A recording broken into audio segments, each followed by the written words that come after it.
here in the second half of this episode, we do actual articles of news. Hit it, Peter. And away we go. Joined for news today. We let Corey K. Ward get to work, and we brought in, before she has to get to work, Megan the Mitch Mitchell. Thanks for being here. Anytime, Richie. Anytime. Kind of fun. How are you?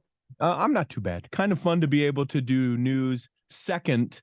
So much temple ticker news with Cody, Wyoming, and you got the Saratoga Springs Temple I finally dedicated, and so I'm grateful to be able to talk about maybe a little bit more about the Cody, Wyoming Temple, but to be able to talk about other things in the news. Is there something that, as you look over since the last time we gathered and spoke about news, that you're like, oh, we got to talk about this? Do you want the good or the bad? Ooh, I'm always a fan of getting the bad news first, so that then I can enjoy the good news. Do we need to have some sort of trigger warning, or potentially? if you Yeah, have the young ears here. Okay. potentially. So, here in Utah, we're all familiar with the death of Eric Richins. He was poisoned by his wife. I think it's Corey Yeah, Corey Richins. Richins. Yep. There's just an article that popped up in People magazine about how his sisters were the ones who pushed for the investigation into his widow. She was, we know the story. She owed money to creditors, and she went through all of this internet searches of what is a lethal amount of such and such drug. I think it was fentanyl, and she gave him a Moscow Mule, and it was laced with the drugs and everything. But his sister, Amy, said she has committed the ultimate act of betrayal, to say it lightly. Eric is gone and I'm brokenhearted. He was my best friend and protector. The feeling of loss is so great. It is visceral. But within days of him passing, it says that relations between Corey and Eric's family that had long been tenuous in the first place, they just disintegrated. Sure. There was a family feud that was becoming public with dueling civil suits, and just the whole, gross situation. She stole $25,000 in cash and tucked it away in Eric's pajamas the night that he died. So there's just some new information coming out. And it was really his sisters who were like, yeah, something's a little bit up. Something's fishy. And they hired Greg Skordas. That's a name I've heard before. Yeah. That's their attorney in the state of Utah. Yep. Yeah, that's what I thought. And he says they pushed the police. They kept their feet to the fire. I think Corey underestimated what Eric's family would do. They're not giving up. She has yet to plead one way or the other to the 4 counts that are lobbed against her, which include, I've got to go back, several counts of drug possession and aggravated murder. She has not yet pleaded on those charges. So... Well, and you're burying the most interesting part of the story that I think is she allegedly takes care of her husband, makes him no longer around, and then writes a book for kids. I know. It's so gross. Oh, are you grieving the loss of a loved one? Let me help you. And does essentially a media book tour about that book. Oh, yeah. So sad that we lost him.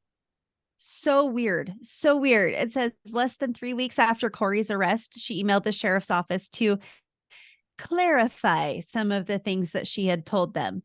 I just want this over. She wrote, I just want our lives back and to move on and grieve and mourn my husband without looking over my shoulder constantly for you guys or the idiotic private investigator or the Richins family. Whatever I can do to help close this out, just ask. It says if she's convicted of the charges, she faces between 25 years to life in prison without parole. A trial date has not yet been set. The next hearing is slated for this Friday, September 1st. So that's the bad. Yeah. Also interesting. So they were building a home up in, I think, Midway or Heber. You know how Midway kind of gets blended. And it was a home that she really, really wanted. And something that he was like, I love you dearly, sweetheart, but we can't afford this. And she's like, I want this home. That home stopped being made Yeah. at the time that this was, and it's there. It's right on the side of one of the main roads, Yep. and it's creepy. Yes. Just sort of Yes. stopped right in the middle of it, and now the cows are able to go in and out of the house. That's not a joke. That's hilarious. Yeah. Yeah, we see it every time we go up to Midway. Mhm. We like to take like staycations there and drive into Heber, and we see it every single time. And it's huge. It's monstrous. And I think that's where she had a lot of the drops go for a lot of the drugs that she bought. Isn't that right? Like that was like the dead drop location was this house being built. Yeah, super creepy. And you know what I'm, I guess, sort of surprised about and maybe impressed by humanity is that someone hasn't stepped in and bought that home and made it, some sort of spectacle about this whole thing. Maybe when the case gets settled, or maybe the people want to lean completely against it. But it does surprise me with the intrigue and some of those things, that someone wouldn't buy it up and go, hey, let's exploit this. This is where this was. Come and be on the tapes. I don't know. Maybe people are learning. Maybe we're being better than we ever were. Not likely. Yeah, not likely. No. A couple quick stories that I just thought were interesting here in Utah, in Sandy, suburb of Salt Lake City. There was a shooting at an LDS meeting house. Now, there's lots of LDS meeting houses, and they haven't actually been able to link it to the church necessarily. A man in his 30s experienced 2 gunshots, transported to the hospital. His condition not known at this time. But it is interesting because they have left it open to say it may or may not be related with the church. Like maybe he was there doing a church ball thing, or like another meeting thing, or maybe they were just using the church parking lot as a meeting place, as people often. For a duel. Yeah.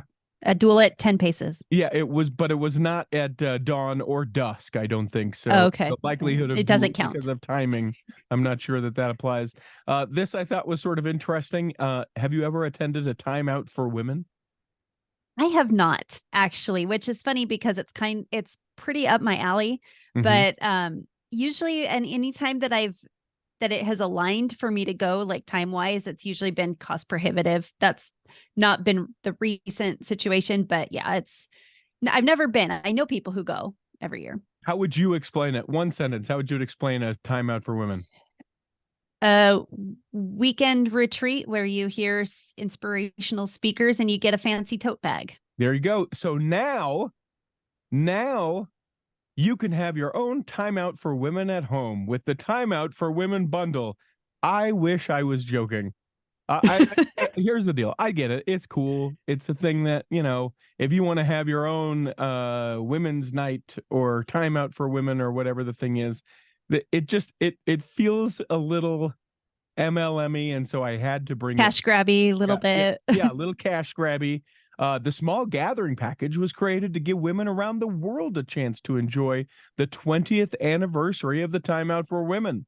It includes everything needed to create and host an atmosphere at home, gathering friends, loved ones, anywhere, anytime. Hosts and their guests can enjoy exclusive access to Timeout for Women content and products, all from the comfort of their own homes. So here's the thing. When I think of Timeout for a woman in my own home, that means me in the corner of my walk-in closet with a hidden candy bar that my kids don't know exist. Yeah, that's Timeout for women in my own home. Like, yeah. And I get it. There's people in other parts of the world who would like to participate, but they can't because of location. And so in that circumstance, I think this makes sense. But here along the Wasatch Front, you can probably just go down to America First Expo Center or wherever and call it a day. Yeah, get yourself one of these kits. And where's the Timeout for Men? That's what I want to know. Where is I'm teasing. It's church ball. I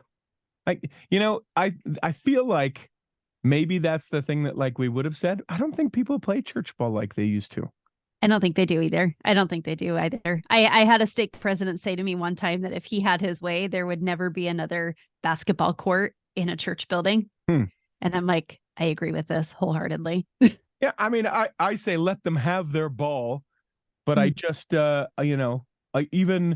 even driving by churches, and you think a Thursday night or a Wednesday night kind of into 10 o'clock, you'd see the churches there with cars and nope, I just don't see it at all anymore. I've got a beautiful, ginormous field next to my church house. You know how many times I've seen people in that field? Twice in 18 months. And it was for a picnic. One was for, we actually do this really cool thing. They do a harvest fair here where that's cool. everyone, because a lot of the people around here, it's a little bit we're suburban farmers around here. Cool. A little bit. People have a little bit more land. So they do it early enough in the harvest season that everyone just comes and brings everything that they're not going to eat. And then people can go through, and if you need, you need that food or you want that food or whatever, there's, zucchinis the size of your leg for days. Yeah. So people can come. Is it for the whole community or just your ward or state? Nope, whole community. Has it happened yet? It happens a week from Saturday. Dang it, I'll be out of town. Well, I'll see if they can move it so that you can attend. Yeah, I would appreciate that a lot. Right, I'm kind of famous, so. Yeah, sure. The Mitch? Yeah, you bet. Yeah. Any other stories that impress upon your heart of which we should share? Well, in this week's installment of Saints Who Sport with Megan the Mitch. Yes, it is. Crack the bat, hear the ball. 2 BYU star athletes announced their engagement to each other. Kingsley Suamataya from the football team and Nani Felatea from the women's basketball squad are engaged. They just announced their engagement on Sunday. Yes. He's I don't understand all of the positions in football. Okay. He does something with sport with Megan the Mitch. That's why it's funny, Richie. How does the article explain it? It seems to me like that term would be in the article, and you just be like, nose tackle. What is that? Okay, well, that kind of thing. So he started 12 games last season at right tackle. Okay. He will anchor the left tackle spot this fall, filling the void left behind by Indianapolis Colts tackle Blake Freeland. Yeah. Because I hear the position tackle, and I'm like, doesn't everybody tackle on the football team? I don't know. No, some people apparently not. No, apparently some people catch the ball. Those are receivers. Huh. Some people and then there's running backs. Yeah, and there's running back. Those guys run. I mean, not to say that they couldn't tackle, but their job is to basically not get tackled. Gotcha. I'll figure it out. Quarterback throws the ball. Okay, I know that one. Okay. And he gets sacked sometimes if he's not. Great. There you go. I'm getting it. Yeah. And Nani Felatea, she was the only sophomore in the WCC last year to earn all WCC first team recognition. Wow. She started in all 33 games last season from the guard line and averaged 15.3 points, 4.5 assists, and 3.9 rebounds and 1.6 steals. Jeez. She started off at East High School and then finished off her high school career at Harriman High. They are both Utah natives. Suamataya was the star at Orem High.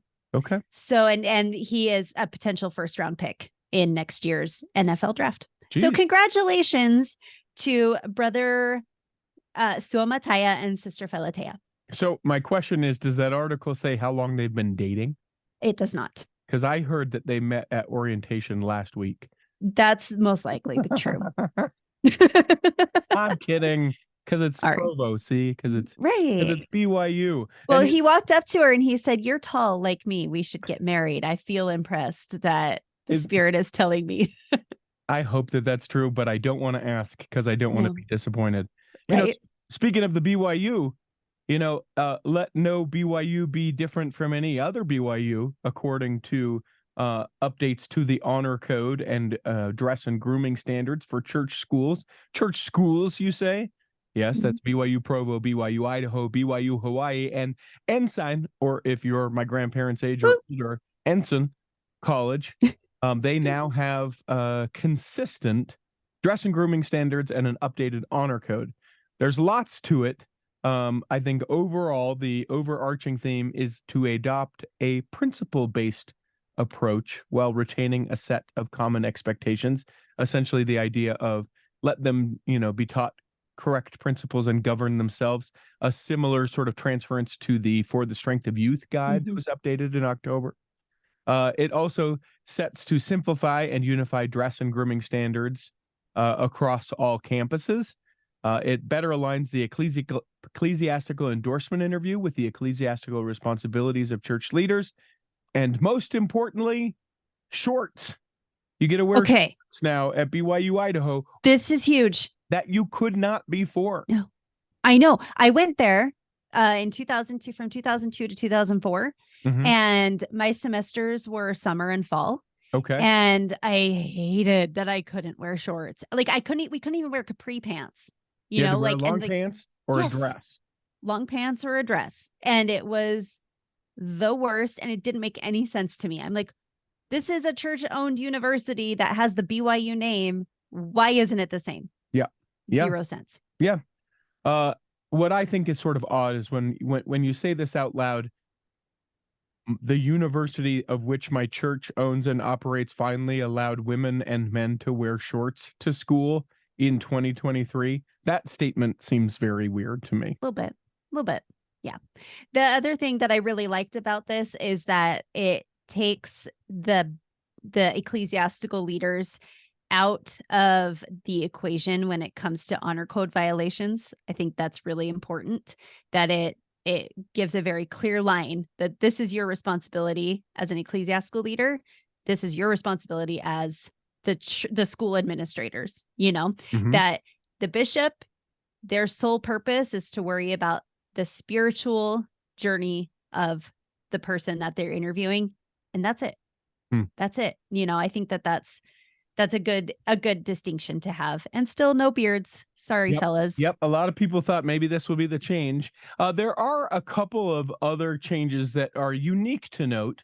Some people before, those from the LGBTQ plus community, felt like that there was some space before, perhaps to be able to, so long as they're living the law of chastity, be able to demonstrate love and affection for someone of their same sex. It has been clarified now to say living a chaste and virtuous life also includes abstaining from same-sex romantic behavior as defined by the honor code. So I think that that's an interesting thing.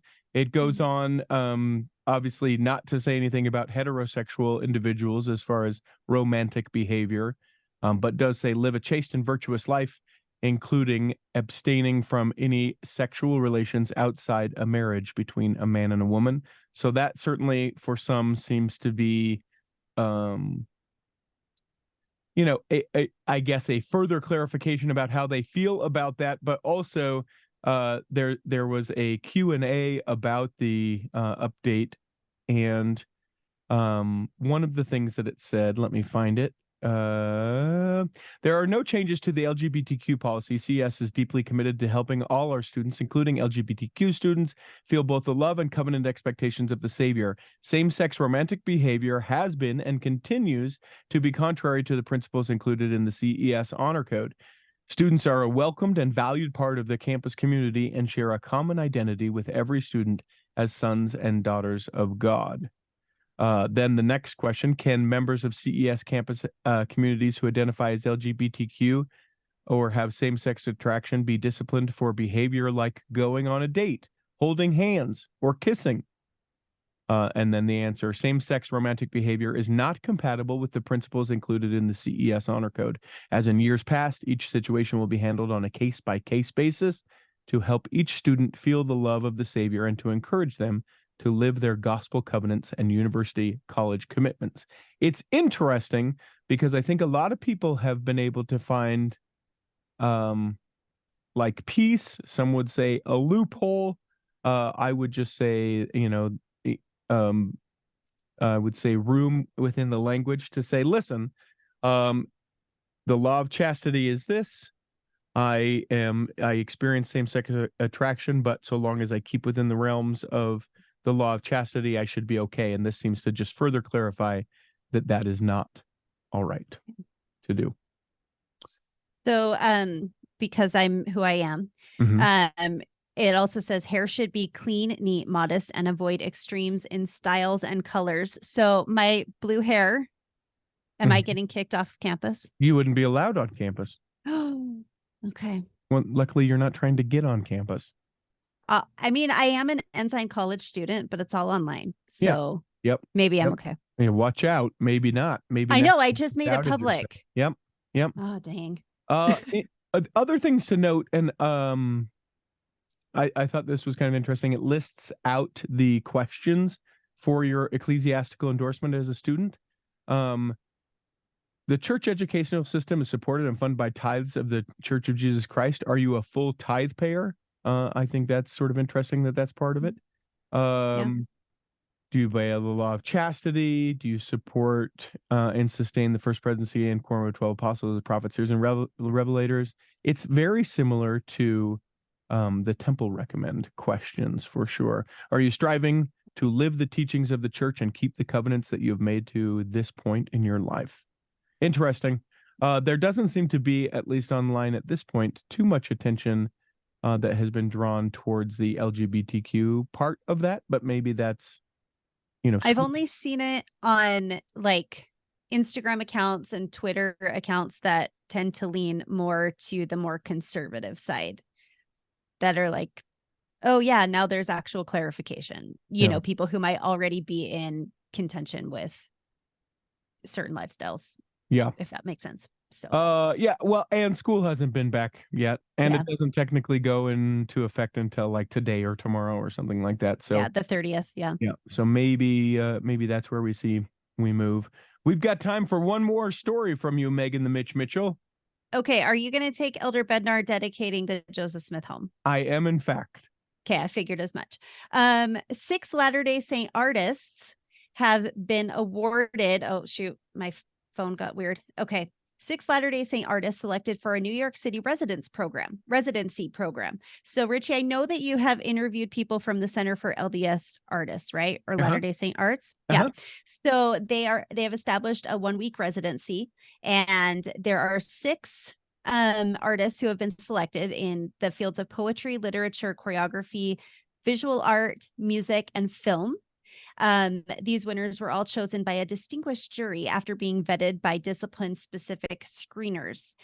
They will go and spend a week in New York City in October. The residency aims to be an annual program wherein the Center for Latter-day Saint Arts provides travel to and from New York City, living accommodations, tickets to curated group and individual events and entertainment, and a daily stipend to cover food and travel in the city for selected artists. The center will facilitate tailor-made workshops and opportunities to progress the artist's proposed works throughout the week. The group of 6 is the inaugural cohort. The selection committee, and I want to see how many of these you've interviewed, Richie. Okay. Sherry Dew. I have been a part of an interview with her, but I have never interviewed her myself. Okay. Stanley Hainsworth. Familiar, but I don't know who that is. Lance Larson. Also familiar, but can't place it. We're striking out. Yeah. Melissa Leilani Larson. Yes, she's a playwright. Oh, cool. And we've interviewed her before. Yeah. Older episode. Like 300s, 200s? Well, I think, yeah, probably 2s or 100s, actually. Nice. Go back in the archive. Dion Nielsen Price.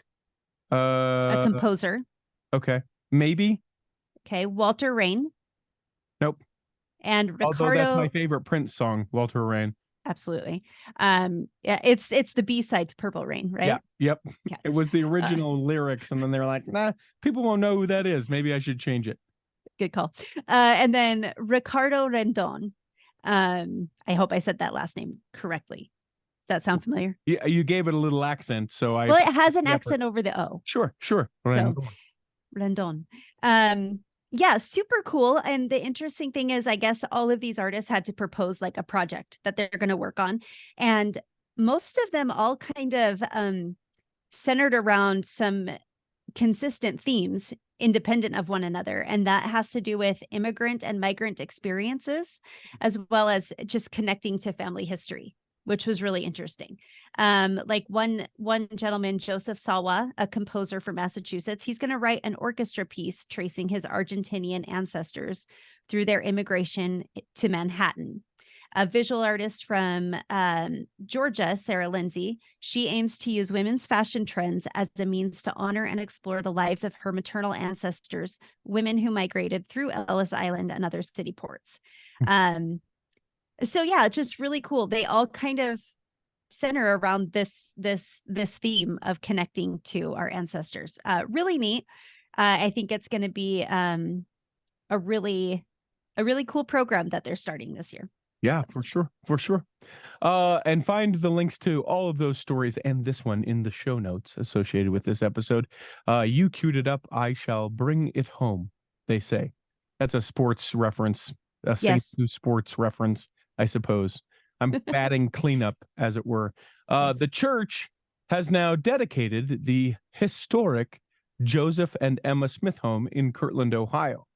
This is the home where Joseph and Emma Smith lived together and reared their family longer than any other place prior to his death in 1844. It's there in the Kirtland Temple Village. If you've not ever been to Kirtland, maybe you think of the Kirtland Temple, and if you know a little bit more, you know maybe that the Newell K. Whitney store is there. There is a ton of different things. You could almost spend the entire day. In fact, you could spend the entire day there in historic Kirtland Village. They have the Newell K. Whitney store, a sawmill, an ashery, a schoolhouse, the Johnson Inn, the Whitney Homestead as well. And the home so I served my mission in the Kirtland/Cleveland area. And when I served my mission there, this home that they have now renovated, restored to be like how it was at the time of the prophet Joseph, it was a home that you could rent. Like, not like you as in a member of the church could rent, but you could be like, my name is Megan. I'm moving to Kirtland. I'm looking for properties which I could just be able to rent. You're looking for a good, affordable rate. Can I rent this place? And they'd be like, yes. And that was rentable when I served my mission, 20 some odd years ago in the Kirtland area. We would drive by and be like, look, that's Joseph Smith's home. I think the people that live there right now are nice. I hope they keep it up. Church bought it, said we're going to restore it to exactly how it was, which means they took off some of the additions, etc., and made it back to how it was in the time. It's significant that Elder Bednar dedicated it. I was wondering about that significance. Yeah. So he, okay. So a couple things about that. One, I would say it's significant because he, being one of the younger apostles, it is my speculation that particularly with Kirtland in the next 20 to 30 years, I think that you'll see the church playing a more active role. They already are now than they were 30 years ago, but continue to build and grow and do the things there. That would be one thing. The way you describe it kind of makes me think of Nauvoo, what they've done in Nauvoo with the temple and rebuilding Parley Street and everything like that. Is it kind of a similar vibe? 100%. And there'll be a temple in Cleveland, so you get the sort of, reinforcement, as it were, from the church with that being in the area. And it's interesting to note, too, in all of the pictures that I saw from this dedication, Locke Mackay, who is one of the leaders of the Community of Christ, the, reorganized Church of Jesus Christ of Latter-day Saints, they are working in collaboration through all of these things. They are together. They are talking of these things together. It's the first of its kind, as far as I know, that intense of a collaboration between us and the reorganized or Community of Christ. So significant in a lot of those things. I think also significant because, future prophet likely of the church, Elder Bednar being the kind of boots on the ground for something like that, especially as we look forward to the church. I don't know. I think it's significant. It's super awesome. I'm excited to get back there, be able to see what they've done. We had Gary Boatright, who is in charge of the historical sites for the church, on a little bit ago. He told us a little bit about this, but now maybe that it's dedicated, we can have him on again to chat with him again. I'll hit him up. Gary, I know you're listening. I know you're a fly on the wall listening to this. Let's chat again, specifically just about this. He's been active on Twitter, X, talking about the, how excited he was and stuff. I haven't read everything that he's posted, but he's been like, I know I'm posting a lot about this, but I'm very excited, Yeah. So that would be interesting to hear about the whole process and how they can do all the research, and because like photographs didn't exist, really. back then. I'd be really interested to hear that process. And you know what else? You should What? try to find somebody who rented that house. Okay. I bet I probably could. I know it'd be so interesting. Like the rent was good. The landlord, because it wasn't owned by the church, I don't think. The landlord, man, he's kind of crummy. Didn't, had my heating go out. Could have got here really quicker. There was a leak in the basement. They don't have basements. Oh, okay. Like the Alamo. I have figured out that joke, by the way. I'm not going to give it away, but now every time you mention it, I crack up. Thank you very much. Anytime. You can obviously now tour it as part of your Kirtland tour. So make sure if you're going out there that you don't just do the Kirtland Temple, that you don't just pay attention to the new Kay Whitney store, but that you spend time to be able to do that. Missionaries will walk you through and answer your questions as far as that goes. Megan the Mitch, that's it. Let's be done, Awesome. shall we? Sounds great. I hope that this episode has nourished and strengthened your body. That if you're not healthy enough to listen this week, you'll be able to listen next week. And that when the time comes, you'll be able to travel home in safety. In the meantime, we'll be saving a seat for you on the back row of the Cultural Hall.